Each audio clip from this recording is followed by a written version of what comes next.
Welcome to the SEO.co Search Engine Optimization Podcast. Digital marketing essentials and next level tactics. From offsite and on-site optimization to persuasive selling and everything in between.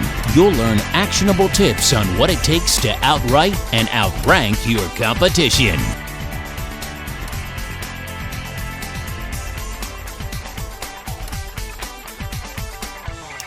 Hello and welcome back. In previous podcasts, we have covered in depth everything that you need to know to create your content marketing strategy, to launch it, to refine it, every step of the process. But there are some specific industries that may require different approaches. And so today I'd like to explore some specific niches and industries that need to take additional considerations into mind when they begin plotting, drafting, and revising their content marketing strategies. So let's start with startups. Startups doing SEO face a few unique challenges that should be taken into consideration when drafting a content strategy. First, they have very limited resources in most cases, so they need to rely on inexpensive, efficient tactics to get the job done, starting on a very small scale and working their way up. They also have no pre-existing brand exposure, so they need to leverage the power of outside authorities to give themselves an early boost. A great example of this is startups leveraging a crowdfunding platform like Kickstarter to give their content and brand more exposure early on. Aside from that, they generally have a competitive advantage since they're new to the market, and that can be played up for faster results. Startups also have a small publication advantage. Even though they don't have much of a brand reputation, our entrepreneurial society views startups as exciting, which makes their press releases and new submissions all the more appealing to publishers trying to achieve more public visibility. The other group I want to talk about is SMBs, which are small to mid-sized businesses, because they also have a few unique challenges. Unlike startups, their brand standards are likely already in place, and they may have a pre-existing customer base.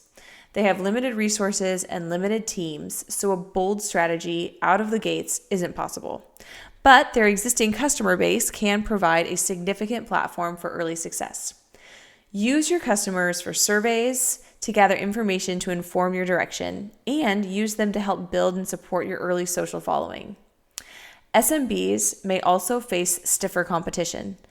Because they're established but not dominant, there are probably at least a handful of other businesses in their exact role. So they're going to need to dig deeper into their competitive research and try to offer their customers something that their competitors have never been able to. SMBs do have an advantage when it comes to offsite content and publishing. Similar to startups, many local publishers and organizations favor SMBs because they view it as a way of supporting local economies. Then there's the large enterprises. Large enterprises have a number of advantages that should be taken advantage of. First, they have massive budgets, and they can build a content archive in a matter of days to weeks.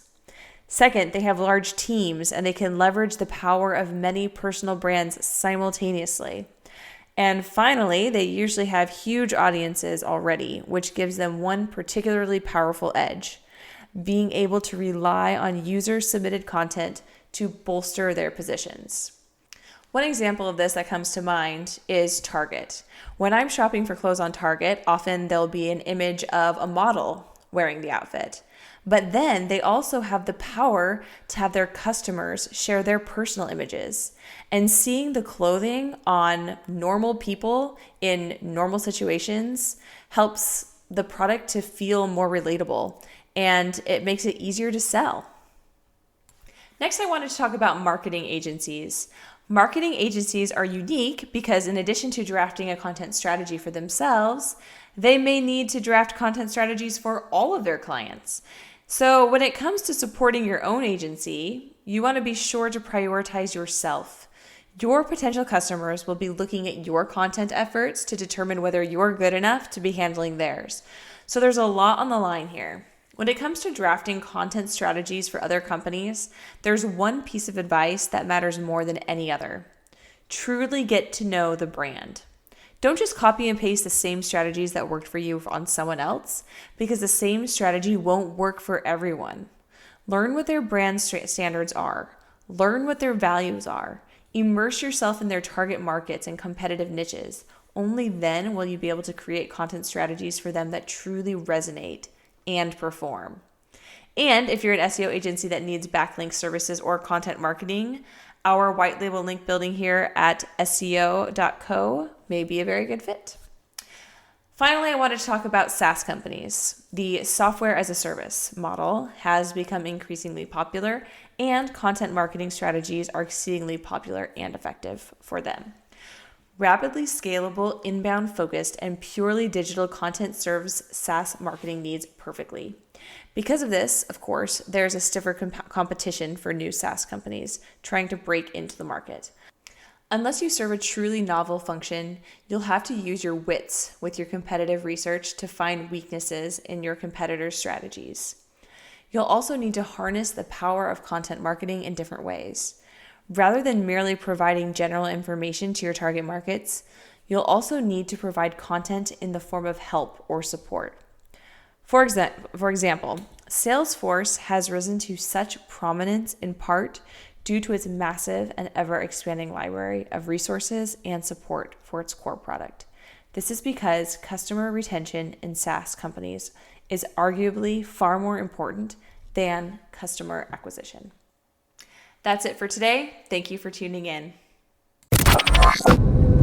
Thank you for joining us on the SEO.co podcast. We appreciate your time. Be sure to rate, review, and subscribe to the show, and visit SEO.co for more resources based on today's topic, as well as access to more podcast episodes to help you improve your site's long-term SEO success.